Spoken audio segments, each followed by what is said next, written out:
Olá, ela é jornalista da CNN Brasil, onde cuida do conteúdo das redes sociais e escreve notícias de cultura pop. Formada em jornalismo pela Universidade Presbiteriana Mackenzie em 2019, ela trabalhou no grupo Bandeirantes de Comunicação, onde foi responsável pela gestão das redes sociais de diversos produtos da Band. Foi estagiária de redação na Tree Comunicação e estagiária de comunicação no Instituto Presbiteriano Mackenzie. O programa Memória do curso de jornalismo recebe hoje a jornalista Isabela Gadelha. Oi, Isa. Olá. Muito obrigado pela sua volta aqui ao Mackenzie. É um prazer recebê-la, viu? É bom estar aqui, ver tudo de novo. Traz Você uma nostalgia. Há pouco tempo, né? É. Isa, por que você escolheu fazer jornalismo? Eu tive muita sorte, na verdade, porque com 15 anos eu fui selecionada para ser parte da Galera Capricho, que era um grupo de garotas que a revista Capricho escolhia todo ano para colaborar. Então a gente tinha um blog no site da Capricho, a gente escrevia para a revista. Era uma experiência muito legal. E por causa dessa experiência eu visitei a redação da Capricho. E quando eu senti aquele ambiente, eu fiquei, meu Deus, eu acho que eu quero ser jornalista. E foi muito especial essa experiência para mim, porque até então eu dizia que eu queria ser arquiteta, mas eu nunca tive certeza no meu coração. E quando eu decidi eu quero ser jornalista, eu finalmente senti essa certeza. Então, sou muito grata a essa experiência. Mas essa questão da Capricho, porque você não é de São Paulo, você é de Rio Branco. Isso, do Acre. Do Acre. E como é que ficou sabendo disso? Eu era viciada na Capricho. Eu lia sempre. Então, mas eu sempre via a Galera Capricho. Cantoras como a Manu Gavassi foi da Galera Capricho. Então eu nunca sentia que isso ia acontecer com uma garota do Acre. Eu me inscrevi só porque eu queria responder as perguntinhas. Era qual o seu cantor favorito? Seu livro favorito? Seu filme favorito? Era coisa assim. Eu fui eu mesma nas respostas, eu acho que isso chamou a atenção. Aí foram 2 ligações para conversar comigo e aí a terceira ligação foi para falar que eu passei. Eu acho que nunca teve uma do Acre antes, mas logo depois teve outra. Então eu diria que foram 2 acreanas já na Galera Capricho, a segunda foi minha amiga, inclusive. A Capricho é famosa no Brasil todo, né? Então no Acre eu também lia bastante. Mas o ensino médio você fez lá? Sim, eu saí de Rio Branco quando eu tinha 17 anos para fazer jornalismo e não vim direto para o Mackenzie, antes eu passei em Brasília. Fiz 1 ano e meio de jornalismo lá, mas eu queria São Paulo, e aí eu vim para São Paulo. E por que o Mackenzie? Olha, eu estava pesquisando as minhas opções e como eu decidi vir para cá também no meio do ano, é um pouco diferente de você aplicar no começo do ano, né? E para mim era a melhor opção. A grade curricular me chamou muita atenção. Ali de saber, já no primeiro semestre já tem música, cinema, tem também, eu vi lá aulas de fotografia e aquilo me interessou bastante. E o Mackenzie é um nome muito famoso, mesmo no Acre, quando eu fazia o ensino médio e às vezes a gente tinha que responder questões de vestibulares de outras universidades, eu via muito Mackenzie. Então, nessa minha mente também, de uma garota do Acre, que nasceu e cresceu no Acre, eu também nunca imaginei estudar numa faculdade com um nome famoso, assim, também. E como é que foram os seus anos aqui, Isa? Como é que foram os seus anos na universidade? Eu fui muito feliz aqui. Eu gostei muito da minha experiência na universidade. Eu comparo muito com a minha experiência na escola. Não tive nenhum problema na escola, mas eu não era a aluna mais aplicada, eu não estava estudando o que eu gostava. Então, você fazer um curso que é com o que você quer fazer e ter todas essas experiências é muito bom. Então, na escola eu não era a melhor aluna, aqui eu tinha notas muito boas. Aqui eu amava os professores, inclusive Vanderlei, Denise, Márcia, assim, foram experiências muito boas, assim, nas aulas, nos trabalhos que eu fiz. Eu também fiz intercâmbio pelo Mackenzie, passei 6 meses em Portugal e foi uma experiência muito, muito, muito boa mesmo, que eu aprendi muito. Então, eu diria que esses anos foram de muito aprendizado e foi muito... E amizades também que eu carrego até hoje. Você se lembra de ter feito alguma coisa extra classe? Eu tentei, mas eu não fui selecionada. Nem redação virtual, nem a agência júnior eu não consegui, mas eu tentei. Mas o que eu fiz mais assim, de interessante foi quando eu fiz um estágio pelo Mackenzie, que eu aprendi muito. Tive também chefes ótimos lá. O que você fazia no estágio? Eu escrevia as notícias para o site. do Mackenzie. Então eu ia em eventos, eu fui em eventos muito interessantes, assim, e descobri várias coisas sobre o Mackenzie que eu não conhecia, que eu acho importante. Fui em luta de robôs, de alunos que fazem aqui. De engenharia.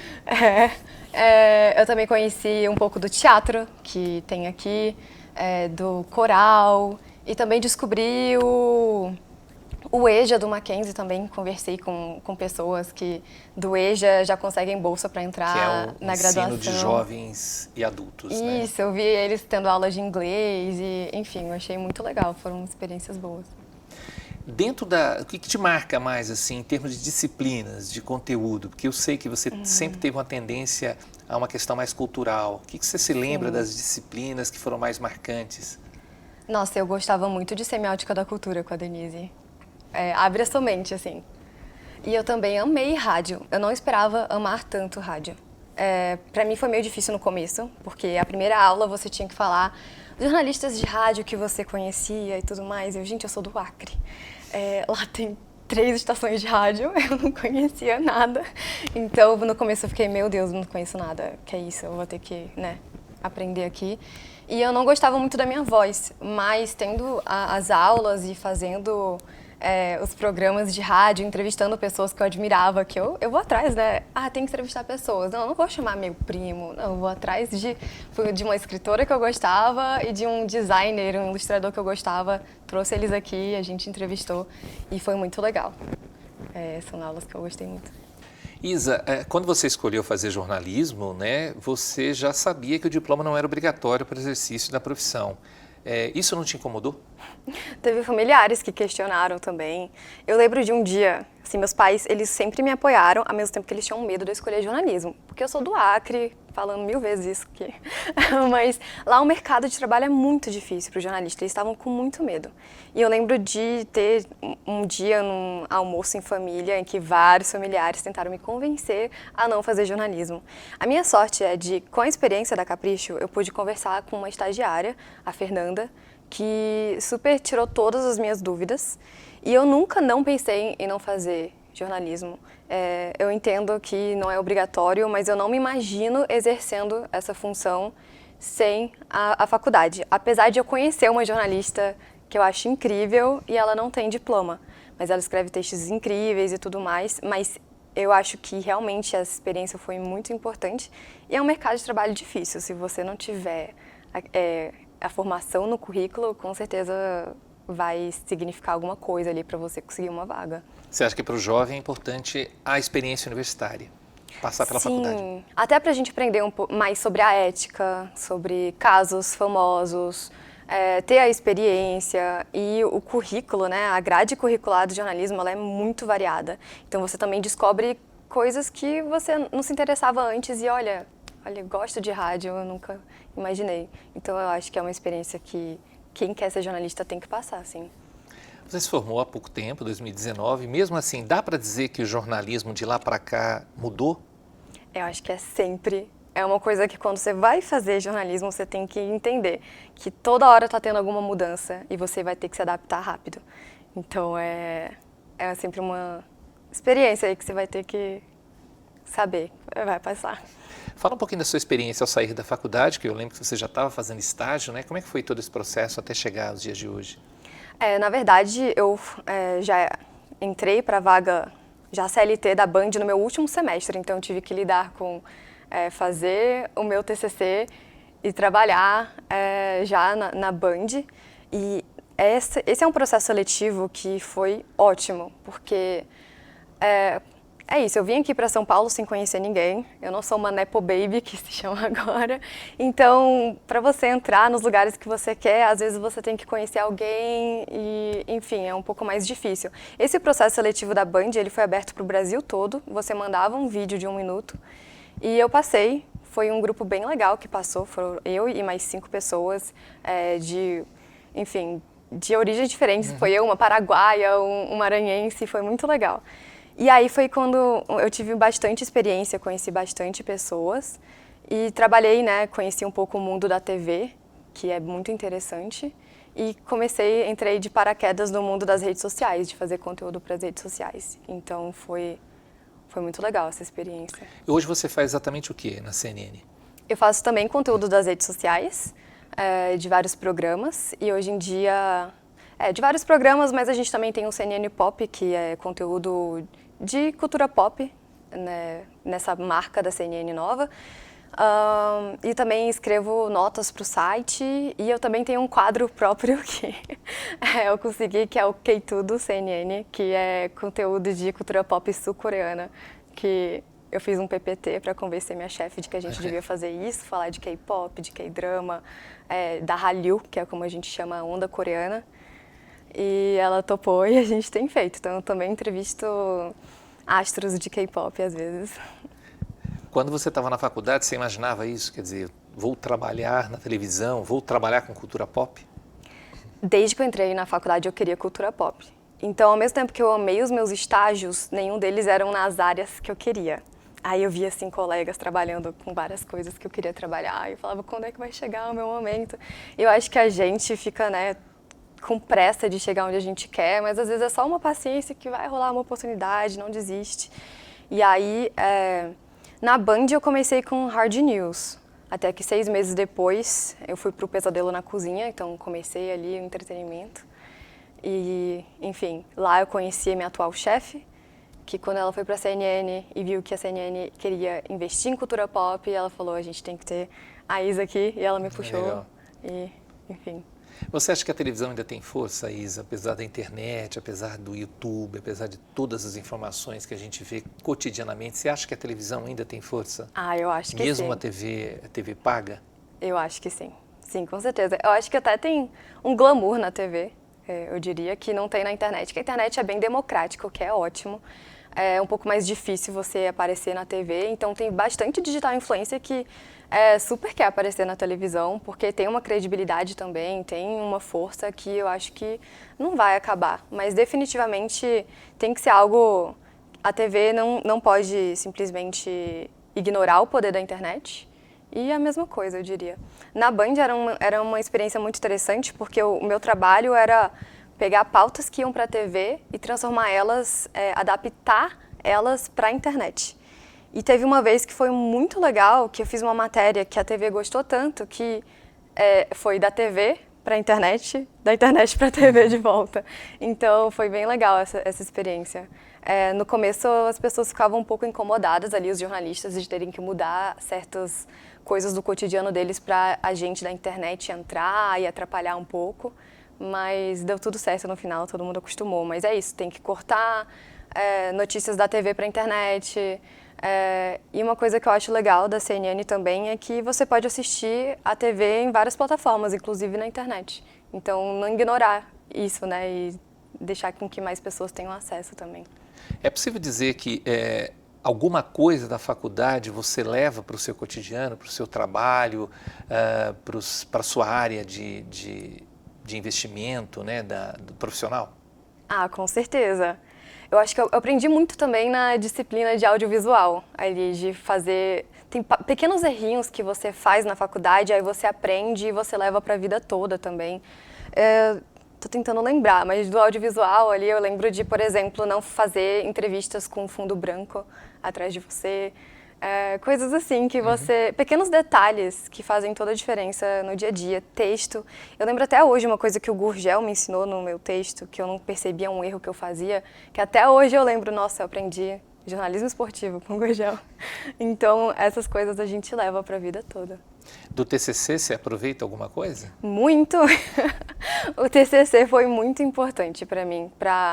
Uma coisa que eu gostava muito de te ter como orientador também é, por exemplo, tu não deixava eu fazer nada clichê e chato. Não, isso é clichê. Ninguém mais quer ver isso. Faz uma coisa diferente. Tinha umas coisas assim, não, isso é... Não, vamos fazer uma coisa diferente. E isso era bem legal, de você não cair sempre no clichê das coisas mesmo. E uma coisa que eu gostei muito foi quando tu me falou para eu gravar até o que dá errado. Grava o que dá errado. Tem uma parte do meu documentário que é a gente indo na casa do Chico Mendes e tá fechado. E eu mantive no meu documentário. Ficou, eu acho que, não sei se foi o Hugo que falou que parecia um pouco Village... Qual era o nome do filme? Visage Village. Visage Village. Que ela não consegue encontrar o Godard. Eu falei, nossa, que comparação incrível. Meio diferente, mas E aí eu sempre tento trazer isso não só para o meu trabalho, mas para minha vida mesmo, que de vez em quando eu crio conteúdo nas redes sociais, então às vezes você gravar o que deu errado também é interessante. Então traz um lado humano também. Essas coisas a gente leva para a vida mesmo. Você acha que é uma diversidade, você consegue verificar uma diversidade na CNN, de jornalismo, de forma geral hoje? Acho que dá para melhorar sempre, né? Eu diria que a minha área das redes sociais é a que tem mais diversidade. Tem mais pessoas, tem muitas... Eu até brinco que paulista é minoria na minha parte, porque tem gente do Rio de Janeiro, tem gente da Bahia, tem vários estados ali juntos, além do Acre também, e não tem só pessoas brancas e nem heterossexuais, isso é bem legal. Quanto ao resto, talvez acho que na frente das câmeras poderia melhorar um pouco mais a diversidade, mas eu consigo falar mais da minha área mesmo. Mas eu diria que, não sei se você concorda, que a TV a cabo, as TVs noticiosas a cabo, né, elas são bastante femininas. Sim, isso é verdade. Isso é verdade. Eu diria até atrás das câmeras também, não só na frente. Então tem muitas mulheres na nossa redação, isso é verdade. Porque eu estou dizendo isso porque eu acho que isso é muito reflexo também da faculdade. Eu me lembro que as nossas salas, né, você tem uma maioria de mulher, então talvez isso reflita na redação. Sim, sim, eu consigo ver. Na semana passada, em comemoração ao aniversário... Ao Dia Internacional da Mulher, né? Também, e também aniversário da CNN. Da CNN, juntou. Então, se juntou um pouco. E a gente foi numa conversa com a Mari Palma e a Mari deu espaço para outras pessoas falarem. E tinha uma mulher lá que ela disse que ela já foi a única da redação. Funcionária. Uma funcionária. Ela disse que no começo, quando ela começou na carreira dela, que foi uns 40 anos atrás, 30 anos atrás, ela era geralmente a única mulher da redação. E ela tinha uma experiência muito legal que ela contou pra gente, que foi... tinha uma promoção no trabalho dela, de que você mandava a sua ideia e você conseguia essa promoção. A dela foi escolhida e ela estava grávida, ela foi promovida grávida. E ela, caraca, imagina, isso é muito difícil. Hoje em dia, imagina na época, que era 30 anos atrás. Então, achei interessante ver essas experiências e como que isso mudou ainda bem para mais mulheres na redação. E qual a avaliação que você faz do jornalismo praticado no Brasil, não só na CNN, mas de forma geral? A gente tem muitos bons exemplos, mas muito maus exemplos. Ainda mais quando a gente junta com redes sociais, que hoje em dia tem redes sociais, perfis que são famosinhos, que muita gente gosta de seguir, mas adora dar notícias sem fonte, coloca tudo exagerado para causar um pouco mais, então isso é meio difícil. Eu diria até que você fazer esse jornalismo, como é que chama? Que causa mais, é mais fácil, porque você consegue mais audiência, você vai mais longe do que você fazer um jornalismo sério, às vezes isso é triste de se ver. Mas ainda assim, tem jornalistas muito bons, muito sérios, que fazem um trabalho incrível, e outros até, por exemplo, o Chico Felitti, que consegue fazer conteúdos que viralizam e são conteúdos sérios e bons, então eu diria que tem de tudo. Acho que tem gente da sua turma trabalhando com o Chico Felitti, se eu não me engano. É? E o mercado de trabalho, por exemplo, você saiu, você fez estágio, você foi para a Band, de certa maneira você teve lá um contato com a pessoa que te levou para a CNN. Como é que você avalia o mercado de trabalho hoje? Muito difícil. Tem gente que vem me pedir dicas às vezes, como que eu consigo trabalhar com jornalismo de entretenimento? Realmente eu não sei, porque eu sinto que eu tive sorte nesse processo seletivo da Band, que já, olhava para o Brasil todo. E outras formas de entrar, eu acho que você tem que sempre estar fazendo cursos para conhecer pessoas, para fazer network, para conseguir chegar onde você quer. É muito difícil. Então, eu acho que ainda é muito panelinha, eu diria, o mercado de trabalho. E qual a dica, por exemplo, que você daria para um jovem? Imagina a Isa em 2019 saindo da faculdade. Nossa... Eu sempre criei bastante, fiquei criando conteúdo, tive meu próprio canal no YouTube, fazia conteúdo nas redes sociais para ver se eu chamava a atenção de alguém que eu estava já falando de cultura pop, que eu tinha essa experiência. E na verdade isso me ajudou na hora da Band, eles viram que eu tinha um canal no YouTube e eles já queriam uma pessoa que olhasse formatos diferentes, que fizesse conteúdo para o canal no YouTube. Isso me ajudou. Eu acho triste que hoje em dia muita gente tem que criar conteúdo para chamar a atenção, inclusive escritores de livro que não vendem livro se não criarem conteúdo e aí perdem tempo para escrever livro. Enfim, mas eu acho realmente importante você criar ali o teu portfólio e às vezes isso traz realmente oportunidades. Como eu disse, a garota que eu conheci, que não tem diploma de jornalista, mas escreve textos incríveis, ela começou com uma newsletter que ela criou para o mestrado dela, depois começou a escrever para um site colaborativo de fãs, e isso criou o portfólio dela. Hoje ela escreve para Vice, ela escreve para o Grammy, e textos incríveis. Então, às vezes, realmente você tem que se colocar aí fazendo conteúdo para o que você quer chegar e criar esse portfólio. Dois assuntos que na tua época não se falava, quer dizer, falava um pouquinho ainda da fake news, já começava a se falar da fake news. Queria que você comentasse então a questão da fake news, né? Como evitar a fake news, e o ChatGPT, que é uma novidade, mas imagino que você esteja ligada nisso também. Nossa, fake news é muito frustrante, porque até os meus pais às vezes caem e eu fico, meu Deus, vamos lá, vamos fazer um curso para não cair em fake news. Isso é muito difícil e ao mesmo tempo, né, um desafio para o jornalista de pensar que as fake news, elas alcançam muitas pessoas. Como que a gente faz com que essa notícia seja mais fácil de ser entendida, para ninguém cair em fake news, para, né, evitar? Eu acho que é um desafio aí que a gente vai ter sempre e eu espero que diminua. Até porque, né, estão tendo mudanças nas redes sociais para a gente já conseguir sinalizar que aquilo é fake news. E a gente vai ter que sempre ficar, né, como é que é? Falando para as pessoas, é fake news que isso aqui aconteceu. Tem umas que são tão ridículas, mas a gente ainda tem que fazer. Já o ChatGPT, eu não tenho medo do ChatGPT. Eu já até usei bastante, assim, para testar um pouco. Por exemplo, eu ia entrevistar um ator, aí eu coloquei, que perguntas eu faço para esse ator? Ainda eram perguntas muito genéricas. Aquilo ainda é uma inteligência artificial, não tem aquele lado humano nosso de perguntar coisas mais profundas e tudo mais. E eu acho perigoso só jornalistas usarem como fonte, né? Tem que sempre checar as informações, ainda é uma inteligência artificial que comete erros e tudo mais. Mas eu acho que pode servir mais como uma ferramenta para a gente e não como uma forma de a gente perder emprego, eu diria. Quem sabe eu acho que a gente vai usar, mas sempre com cautela. Isa, algum arrependimento por ter feito jornalismo? Sim, não ter alguns finais de semana, trabalhar no feriado, trabalhar muitas horas. E quando alguém morre, meu Deus do céu, aí fica uma loucura. Acho que essa loucura, assim, tem uma hora que cansa e eu ainda só tô no começo da minha carreira. Então, acho que é uma coisa importante de falar para as pessoas, olha... Você imaginava isso quando você queria fazer jornalismo, que você não teria final de semana? Eu não imaginava. Eu acho que comentaram ali no começo da faculdade, mas acho que nunca enfatizaram, olha, é o seguinte, vai ser isso. Ainda mais porque eu fiz estágios e que eu não precisava trabalhar no final de semana. Eu tinha recesso coletivo super grande em dezembro. Agora não, eu tenho uma semana de folga ali para as festas do fim de ano. E até que eu tenho bastante finais de semana, mas ainda assim, esse último final de semana eu trabalhei. E é isso, feriado também. Não, você não vai para a praia, você vai trabalhar. Isa, eu queria agradecer demais a sua presença aqui, foi muito legal recebê-la aqui de volta, né, aqui no Mackenzie. Você sempre foi uma pessoa que eu tenho o maior carinho, acho que não somente eu, como todos os professores, foi ótimo ter sido seu orientador na faculdade. Sucesso na sua carreira, tá bom? Espero que você consiga aí, pelo que eu percebo, você está feliz, né, exercendo, fazendo o que você faz hoje. Então, espero que você tenha muito sucesso, seja na CNN ou em qualquer outro lugar. Obrigada, professor. É um prazer estar aqui e pode chamar sempre.